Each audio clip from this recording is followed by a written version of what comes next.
Hi guys, this is Darius Phillips, and I'm currently doing a presentation for the final project for CIS 170.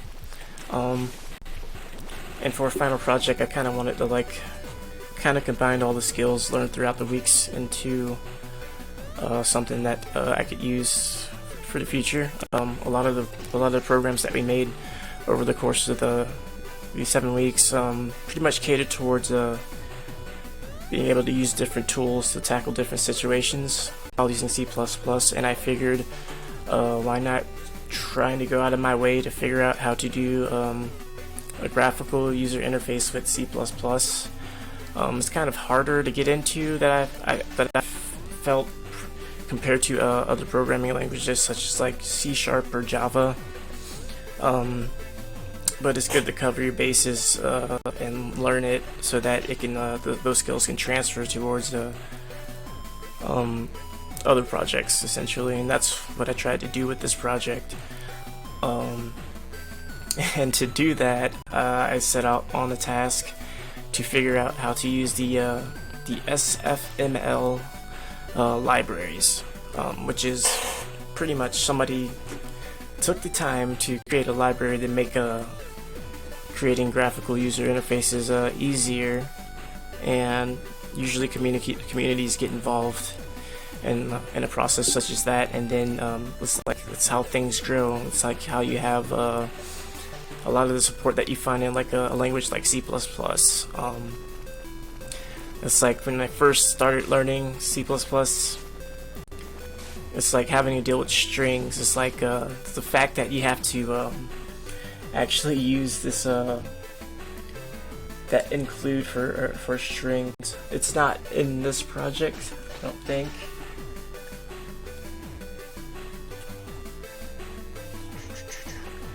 But pretty much like to be able to use certain string functionalities, people ended up making libraries and stuff like that to be able to do things like search, or allow you to search through a string easier, which can be done, I feel, with a lot less with a lot of ease in something like Java or C#. But as I was saying, learning how to tackle it in C++ will kind of allow you to be able to do a lot of things with other programming languages. And I guess I'm going to start off by showing off what the project does, and I'll explain what areas the code hits up based on what we learned over the weeks.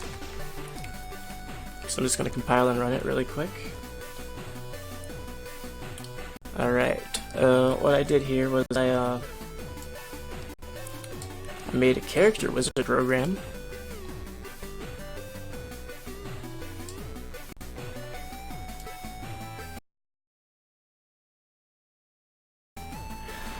And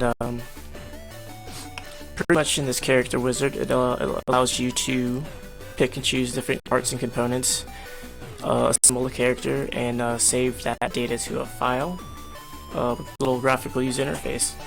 And to do this, it tackles things like loading a texture, applying it to a sprite, and pretty much having your sprite sheet, which is compressing a lot of images into one file to make it less taxing on the memory when you're doing draw calls for graphics animation. It's not as bad now with the computer power that we have, but way back when, this was a major thing. It's like, imagine having a limited amount of space and like making a game for Sega or something like that. And it's like, and I think they had like less technology to work with to put somebody on the moon. So I'm kind of glad that the SFML library exists, and I was able to put this together. You have different selections here. Let's try out different head types. I did 6 of each, so you can do a different combination of things. Change the eyes, change the mouth type, and then you have different noses to pick from. One of the things about using this library is it allowed me to use PNGs, which is comes with a transparency layer. That's really important. That's how I was able to kind of align these images up with each other and overlap them to create this this program. So it's like you can go and you can create your different variations, and by default it starts off with 1, and I have a console application that runs along with it as well, and it's really good for forming good debugging practices. Sometimes you can have code written out to be able to figure out where you're running into problems, which happened to me a lot while developing this application or this Windows program. And I was able to debug certain functions. I was having a problem with the draw call, but I was able to use the console to get the debugging output, which is really useful when you get into like the meat and potatoes of. And let's see, so that you can select different options, and like I have here, whenever you hover over an object, it changes the button so that you can actually see which one you're about to click on, and there's an action when you do click on it. The same thing applies to the save and load buttons, which is an important function. This allows me to do my file input and output connected to a button. So it's like I can save this configuration, and let's just change it back to the defaults options that you have. And with it saved to a file that I only have one save file, but like this could lead to file management of like saved files for like a game. But I press the load button, and as you can see, I got my my person back. And here you can see here in the console, you can actually see part of my debugging process. I have this saved into a file in the resources. So the resource folder of the executable. And as you can see, it's like for option 1, I had it set so that it's 0. Well, you'll understand it a little more when I go through and explain how I did the tiling for the sprite sheets. It was pretty much like scooting over like every 100 pixels or whatnot is like what I would assign to the save file, and that's how I got that, like switching in between like 1, 2, 3, 4, 5, or 6, whichever head you want to use. And another thing that I ran into was if you hit the load button twice, it used to cause a crash, but using this as a debugging feature, I was able to find out the problem. And one of the problems that I ran into, I think this is enough of this thing right here.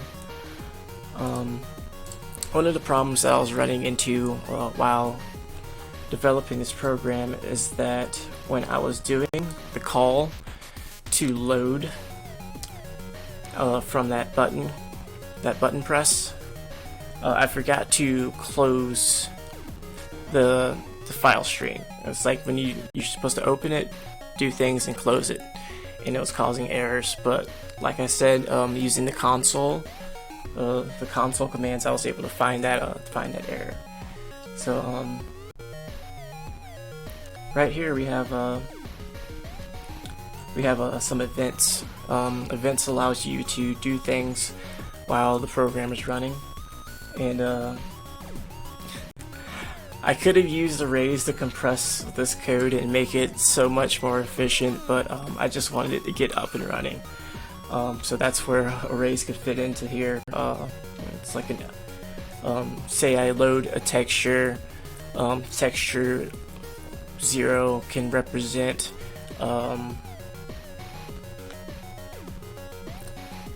the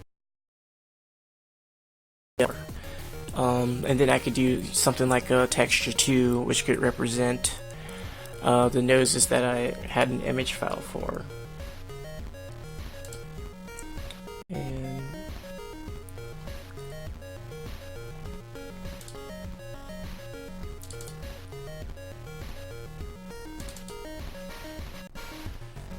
alright.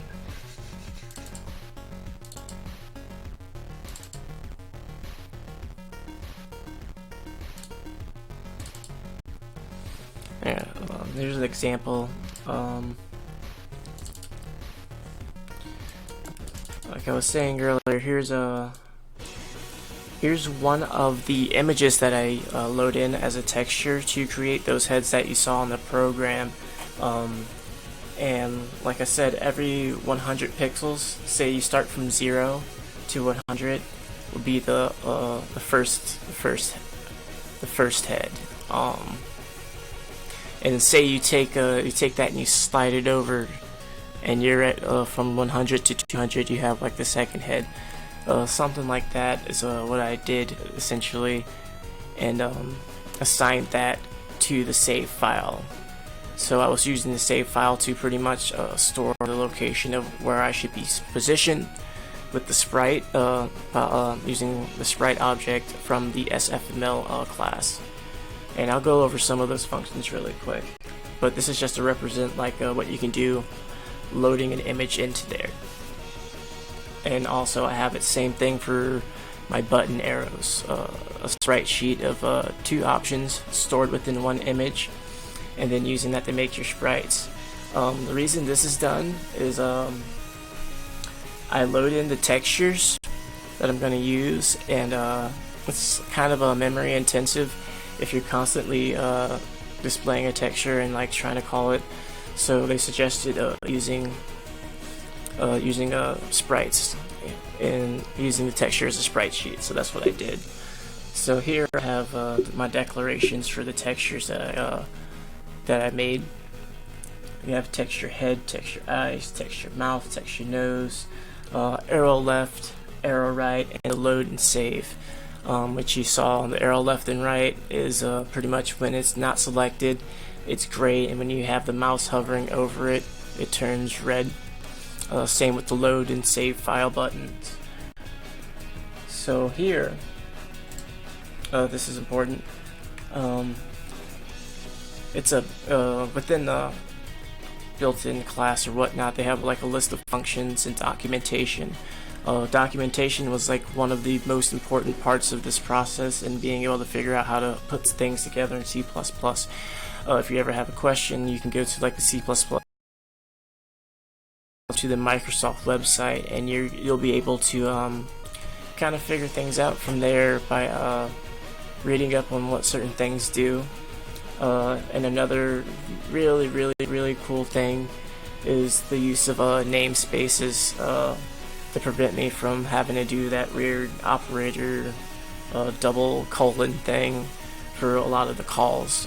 I was able to do that for not only the standard library, but the SFML library as well that I have imported, which you can see is it's in my header.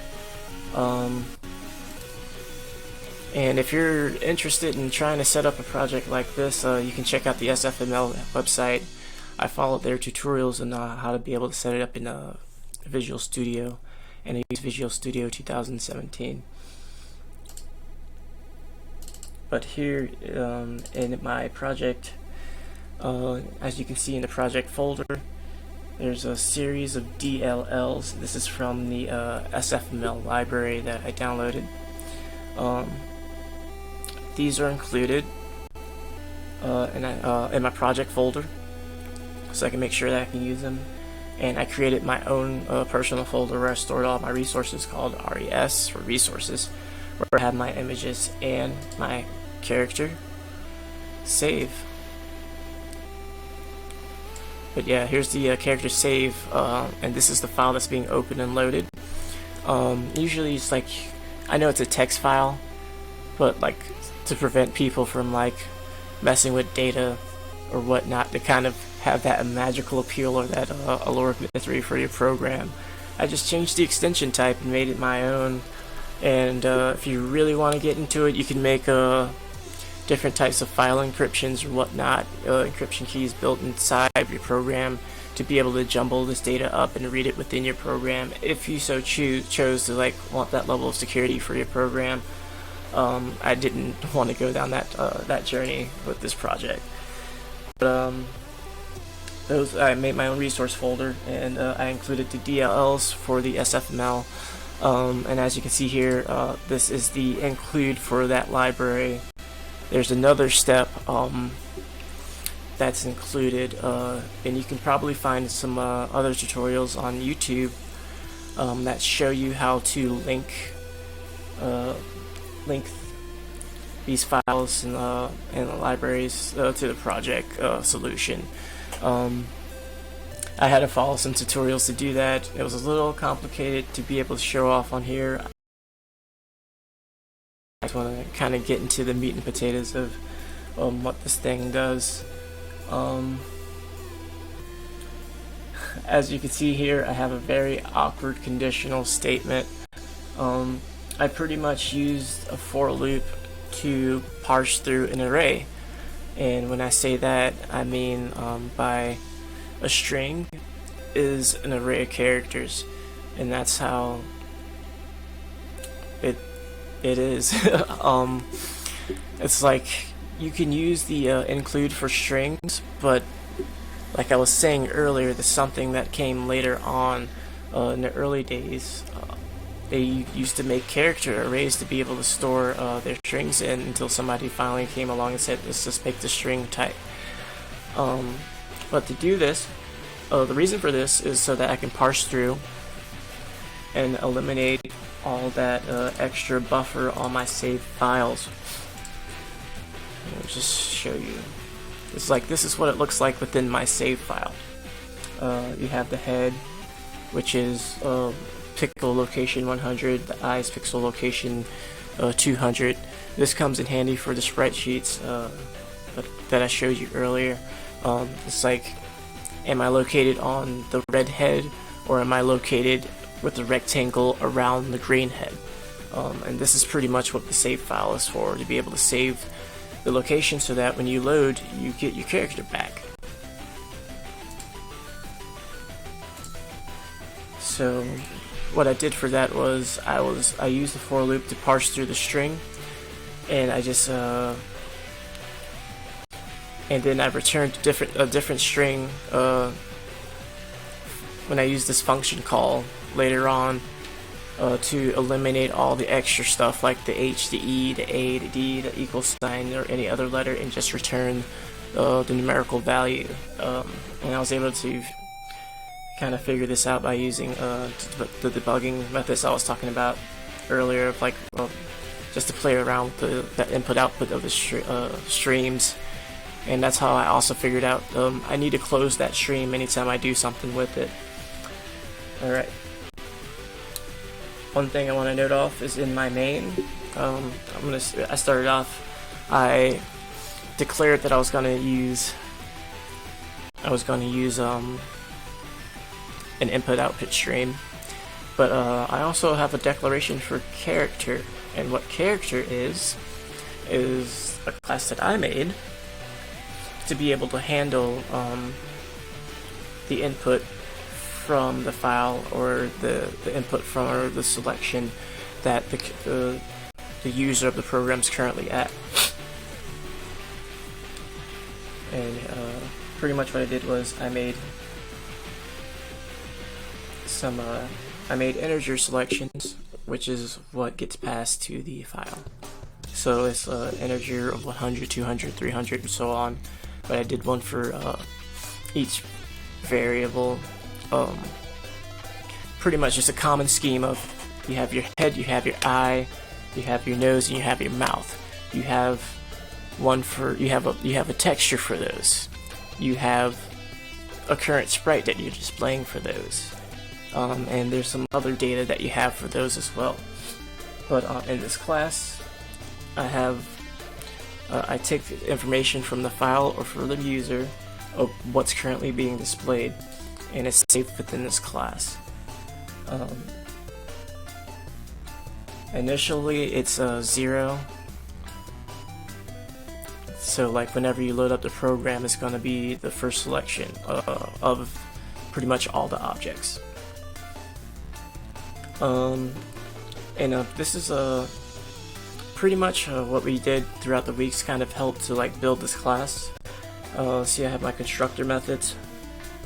I have constructor methods, and then I have my mutators, which are to set the value of the head, or the eyes, the mouth, or the nose.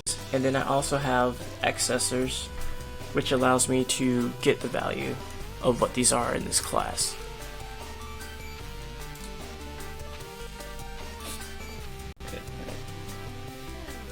And then I have strings that are temporary holders for whatever's in the file. Because I'm pulling information out of the file, I'm eliminating all the other text and just keeping the numbers from the lines of that file and converting them to an integer.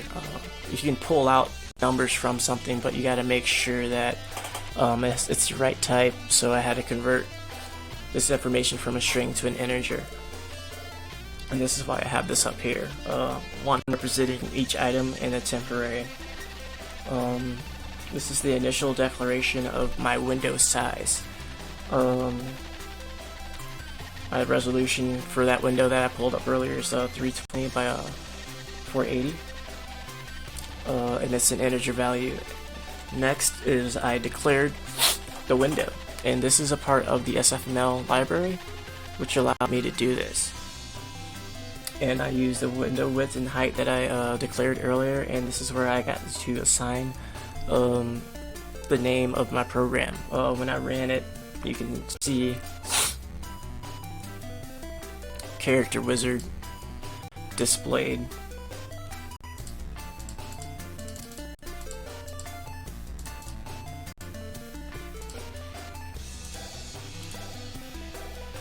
And after I declared all of my variables for the head, nose, eyes, and mouth, etc., the arrow keys, I moved on to actually referencing them in that folder that I showed you, my resource folder, by their name. There's a way that you have to set it up, but I think by default, the project will automatically default and look for whatever's in that project folder or what's in that directory. Next, I pretty much initialize the sprite from the texture. It's like I loaded in that whole image, and then I'm going to crop out what I want. So say you start at pretty much, this is like creating a rectangle around the first object in the image, and then it slides over as you add to it, and I add to it later on. I'll show you how to take this to get your selection to move so that you can use a sprite sheet essentially. And I created one for each of the variables: the head, the eyes, mouth. That's like the naming convention that I use throughout this program. I did the same for the load and save button, and I created 4 arrow keys, one for the left, one for the right, with sprites. Even though they call the same texture, that's good because it's going to kind of cut down on how many times you're going to be requesting to draw images or load images. It's pretty much managing memory better if you're not trying to load in the same image 4 times when you only need to do it once. And then I have some more built-in functions of the SFML library to set the set the position. So I pretty much moved everything around here. I did like a personalized padding. There are other methods that you can use to get things to align better, but this is pretty much what I went for. It works. You've seen for yourself. I've run the project a few times. This is just an initial console prompt that I did to kind of figure out where things are. Here I loaded in a custom font from the font class. Yes, this is also a part of the SFML library. Being able to load in fonts. What I had to do for this is I went to a website that actually hosts a lot of different fonts. Sometimes you have to pay for certain fonts. Others are accessible for free. Just for this purposes, it's not a commercial release or anything. It's just for education. I was able to pick up a font that I like to use. It's the fancy font that you see in a program. It's called a computer font, TTF. So yeah, that was a really interesting part of a learning experience for this project, as well as like loading in different fonts and like using that to like make your own labels and stuff like that. Because next I have all the labels that you saw beside the arrow keys. I had to program in. So you see here I make a text for head, and I loaded the font here. I loaded the font up here, and then I pretty much set the string of the font, set the color, the size, and then I programmed in the position manually. There are different ways to get things to align better, like padding and whatnot, but like that, it's a venture for a different day. But it's possible to do so. I just didn't do it in this program. So I did that for the head, the eyes, the mouth, the nose, and those pretty much stay the same. But here's where things get interesting, is within this while loop. And pretty much this will run as long as the console, or as long as the window is open. And while the window's open, it's going to be listening in for events. And I believe this is provided by the SFML library as well. A lot of these things you could try to figure out how to make manually, or you can just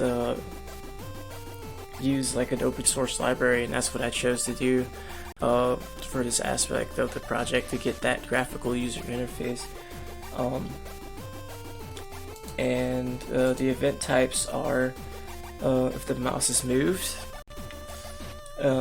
Pretty much this is all here to pretty much see if the mouse position is in the same position as the sprites. See, like I have a sprite left 1 or sprite left 2 or sprite right 1. I even have it for loads or saves, etc. And using this get position is how I shifted over the sprite sheet with the rectangle. There's a variable called rect. You see this one right here is the initial location, or this is the not the location on the screen, but the location from what the sprite is pulling from the texture. You saw the like 2 images of the arrows earlier. Well, this is the default position. Say if I shifted it over by 30 pixels, I would get the other image. So this is how I pretty much was able to get the sprite sheets to work. So loading the texture once, and then just make sprite calls, which are like less intensive on memory by using the mouse position. And I also have another event that it's being listened for, which is the mouse button pressed event. Ooh, excuse me. And pretty much when you do the mouse press event, it's based on what's clicked, and I only assigned things for I assigned things for the load, the save, and to shift left or right. And that can pretty much be explained if you like just pay attention to this, because it's copied and pasted multiple times. But see, say that I'm hovering over the right one arrow sprite, or the arrow to the right, the first sprite of that. That one was assigned to the head. So pretty much if the mouse position is located over there and the mouse button's pressed,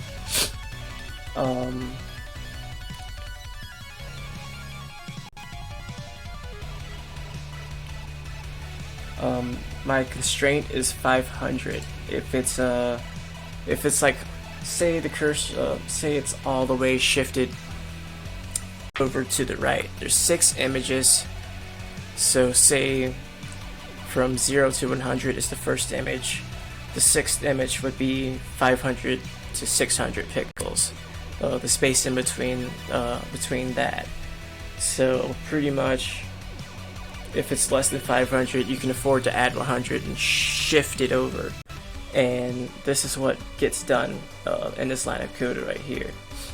I pretty much use my character method that I developed, or my character class, to get the location of where it is. Say if the head was at 100, it can get that, and it knows that it's less than 500. And then I would set the head to that location plus 100, and then I would update that and draw it. But I would update that and draw it,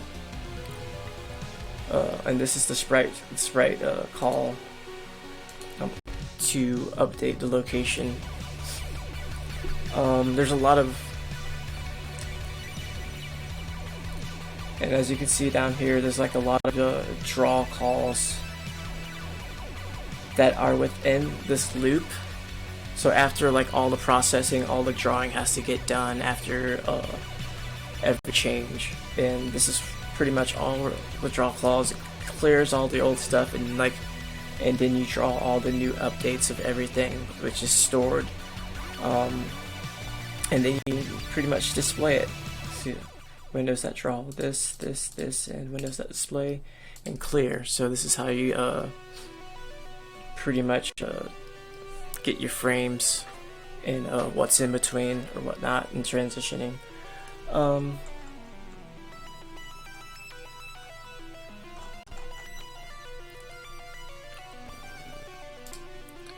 So yeah. So I have the functions for moving left and right and making sure it doesn't go past a certain amount. These are the constraints that I had to keep the program from breaking. And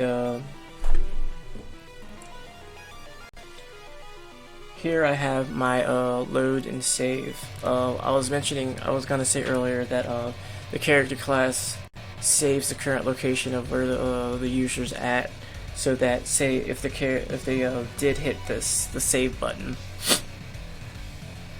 I would open the stream.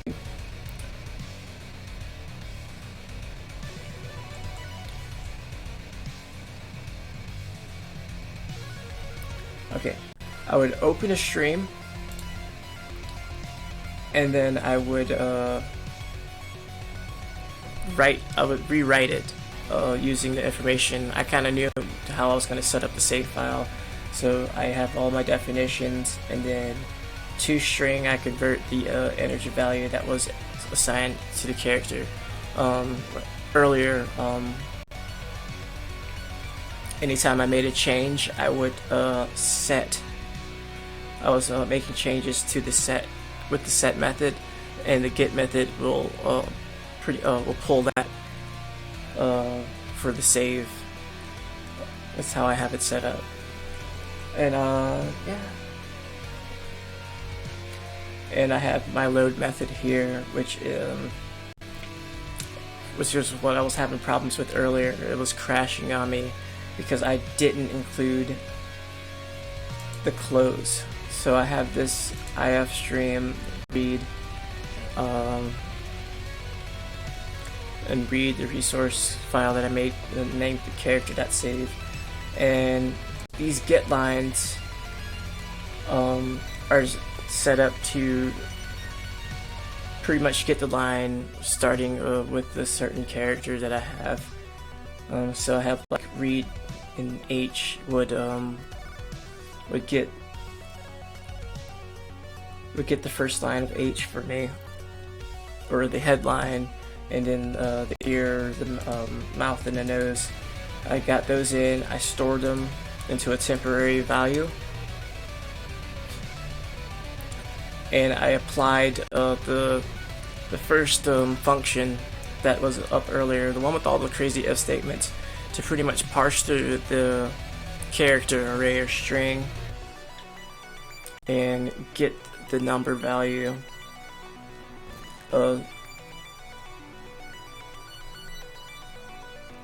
And then this pretty much shortens it so that I can use it to do other stuff.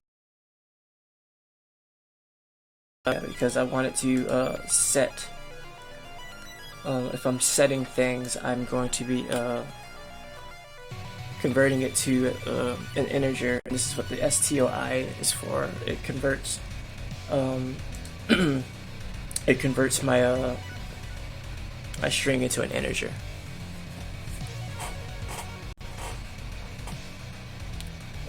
And if I didn't do that, I would have ran into problems because I have this variable type declared as integer in my class, so I didn't want to run into problems with that. So I knew to use the conversion right here, and I didn't forget to close. And here's another safety that I have down here, is just that after every time that this function or event calls this function, I pretty much just clear out the variables because I have all these declared at the very top, my string H, E, and etc. Up here. I just make sure I cleared them out. I'm not sure if that helped or not, but after I closed the file input output, it pretty much saved the program for me. That's pretty much it. I think I've covered everything with this within this program. I have loops of validation. Essentially, the whole entire program is within a while loop while the window's open. I know that these are supposed to be I have console. I have a console application elements within this program, and I use that for debugging. I could go in and define it more to have it go along with the visual part of the program, or I could do my own GUI console and add more features to this program. I'm using this as a source code for the future because I do plan on doing more graphics work. An array that handles program data was the strings, the character arrays that I use in this program. And by string, I mean like any line of text that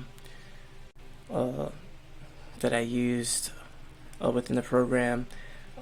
It's very important because I used I wanted to create a saving file system with the buttons, so it was very rewarding.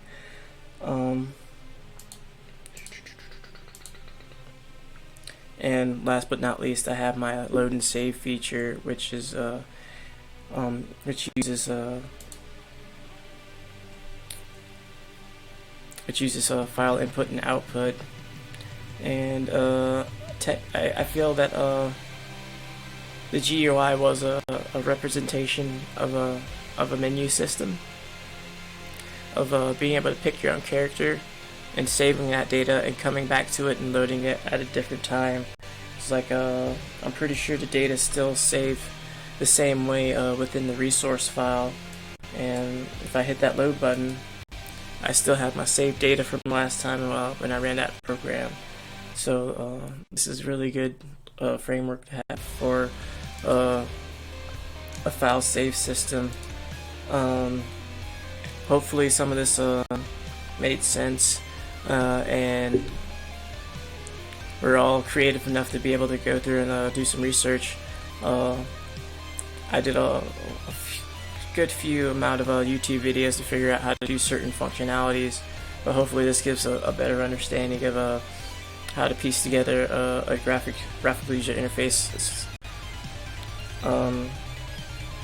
It might seem a little intimidating, but once you get into it, it's really fun to get into, and it will help with other areas of development.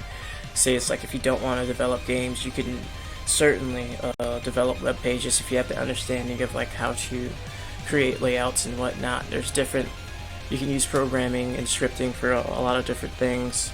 I'm not sure what they refer to as CSS and whatnot, but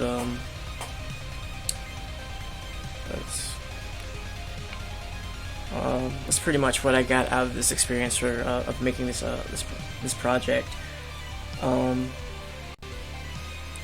So the program's able to work with files. It has a save file. It can take in a texture, load it, and show it to you.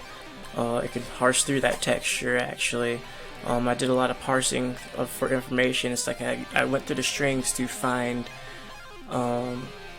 certain characters, but I was able to use the sprite functionality to go through a texture and find certain locations where I held images in, and so it's like once you understand that, it's like you can take the mentality of being able to parse through a string and parse through an image or whatnot, or assign it to an array and do other creative things with it.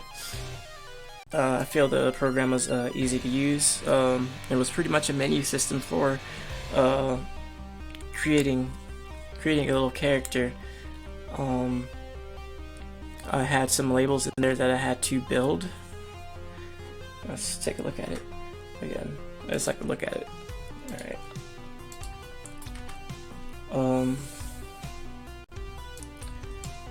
It does have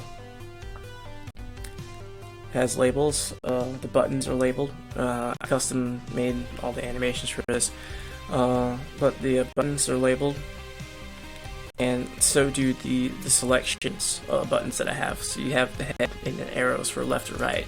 Which way should I go, left or right? And you have your constraints within as well as your upper and lower limits, being like how far you're able to parse through the pixels of this texture. So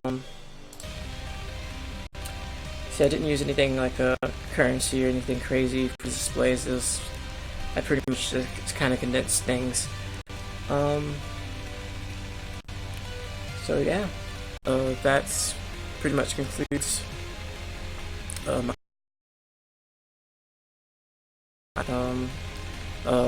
tackling graphics. A graphical user interface is something that I have always wanted to do with C++, and I was finally able to put something together with it. And if you want to try along something like this, SFML, I've said it a whole bunch of times, I recommend looking into it. And yeah,